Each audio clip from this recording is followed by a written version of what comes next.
जय भीम। आप सभी को बड़ी बातें हो रही हैं चुनाव को लेकर।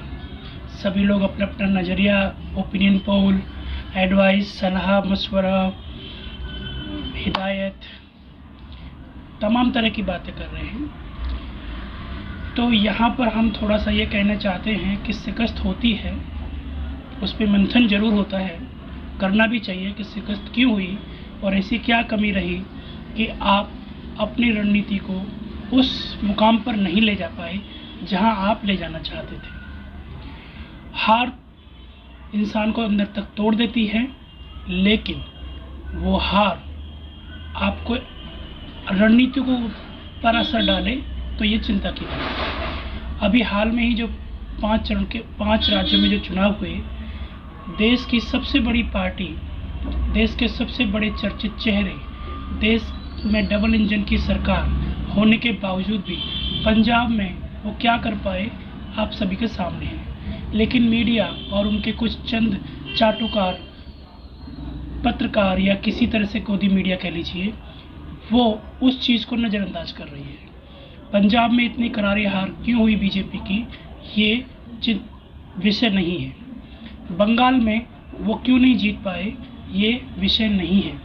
उत्तर प्रदेश के अंदर उनकी इतनी ताकत के बावजूद, 5 साल काम करने के बावजूद भी सीटें कम क्यों हो गई, ये कोई चर्चा का विषय नहीं है। चर्चा का विषय ये है कि समाजवादी की सरकार नहीं बनी। समाजवादी सरकार क्यों नहीं बनी, ये चिंता की बात है। बीएसपी क्यों नहीं आगे बढ़ी, ये चिंता की बात है। बहुजन समाज पार्टी 0 पे आ गई, ये उनके लिए खुशी की बात है। और उनसे ज़्यादा खुश हो रहा है हमारा अपना बहुजन समाज।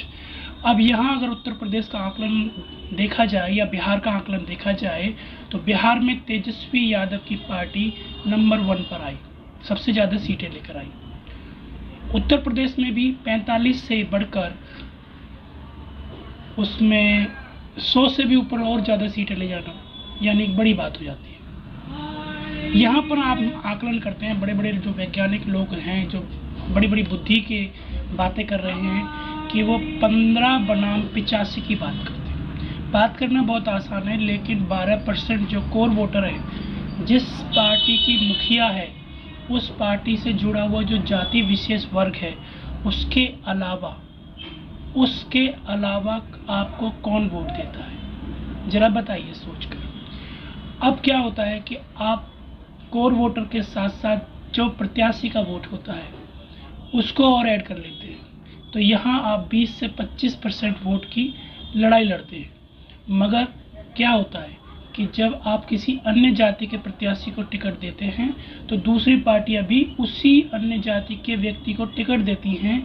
तो हम जिस आकलन के हिसाब से देखते हैं कि फलां वोट प्रतिशत इतना है, अगर हम उसको टिकट देंगे तो हमारे साथ इतना जुड़ जाएगा, मगर ऐसा नहीं होता है। क्योंकि हमने देखा है कि एक ही सीट पर कई अल्पसंख्यक लोग लड़ते हैं, कई ओबीसी के प्रत्याशी खड़े कर दिए जाते हैं, ताकि उनकी जो एक संगठनात्मक शक्ति है उसको तोड़ दिया जाए, बांट दिया जाए, बिखेर दिया जाए। और अगर कोई चर्चित चेहरा है, फेमस चेहरा है, तो उसको किसी भी तरीके से दूसरी पार्टियां अपने में मिला लेती हैं। यानी कि वो आपको साम दाम दंड भेद पुलिस हर तरीके से आपको प्रताड़ित करती हैं। और उनकी विचारधारा पूरे 5 साल लगातार 24 घंटे चलती है। आप देख सकते हैं टेलीविज़न के माध्यम से, भागवत के माध्यम से, तमाम सत्संग के माध्यम से उनकी विचारधारा बंद नहीं होती है। हमारे लोग उनकी विचारधाराओं में जाते हैं, हमारे लोग उनकी विचारधाराओं का प्रचार प्रसार करते हैं। हमारे सैकड़ों संगठन होने के बावजूद हम अलग अलग होते हैं और एक दूसरे की टांग खींचते हैं। उनके सैकड़ों संगठन होने के बावजूद भी उनका लक्ष्य एक है, वो एक साथ है। तो ये चिंता की बात है कि उनका पिरामिड जो है वो नीचे से ऊपर की तरफ जाता है और हमारा पिरामिड ऊपर से नीचे की ओर आता है। तो ये चिंता की बात है कि हम सबसे ज़्यादा सफाई किसको दे रहे हैं, अपने समाज के लोगों को। सबसे ज़्यादा दुश्मनी कौन निकाल रहे थे, अपने समाज के लोग। सबसे ज़्यादा मजाक कौन उड़ा रहे हैं, अपने समाज के लोग। सबसे ज़्यादा फ़ायदा कौन उठा रहे हैं, शोहरत कौन कमा रहे हैं, और शोहरत के बावजूद पार्टियां बदल के जा रहे हैं, लोग कहते हैं नेतृत्व की बात करते हैं कि नेतृत्व नहीं दिया जाता है।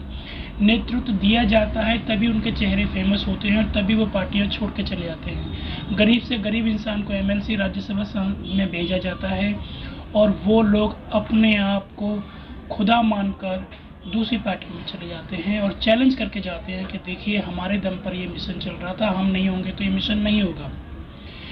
दूसरी बात, लोग कहते हैं कि पीछे कोई और शख्स खड़ा है इसीलिए हम इस पार्टी के साथ नहीं हैं। तो कोई सी भी ऐसी पार्टी बता दीजिए मुझे जिस पार्टी में ऐसे शख्स नहीं है, अन्य समाज के लोग नहीं हैं, अन्य जनरल सीटों पर आप अपने उम्मीदवार नहीं खड़े करते होंगे। क्या कोई ऐसी एक पार्टी है जो केवल और केवल अपने एक समाज को लेकर चलती हो या एक जाति को लेकर चलती हो? सर्वजन की बात कौन सी पार्टी नहीं करती है?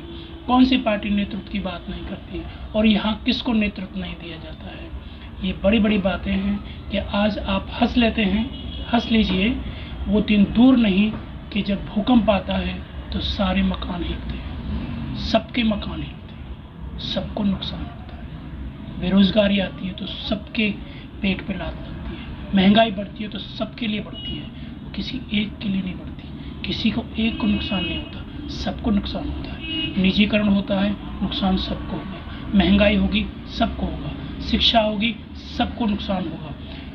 निजीकरण शिक्षा का हो रहा है, शिक्षा महंगी हो रही है, सबको नुकसान हो रहा है। आज आपके बच्चे ऑनलाइन पढ़ने के लिए मजबूर हैं, डाटा बहुत महंगा है।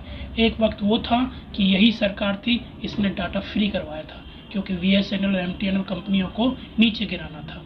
आज वंदे भारत, तेजस, तमाम तरह की प्राइवेट ट्रेनें चल रही हैं। आज आप उसमें किसी भी तरह का एमएसटी पास लेकर नहीं जा सकते हैं। तो किसका नुकसान है?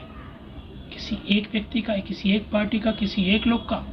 सोचने की बात है। बड़ी बड़ी बातें करना आसान है, इसीलिए मंथन कीजिए कि एक इंसान हारता है, एक विचारधारा हारती है, या प्रतिद्वंदी आप पर जीत कर आपकी ताकत से अपने आप को ऊपर करके अपना फ़ायदा उठा लेता है। तो सोचने की बात है।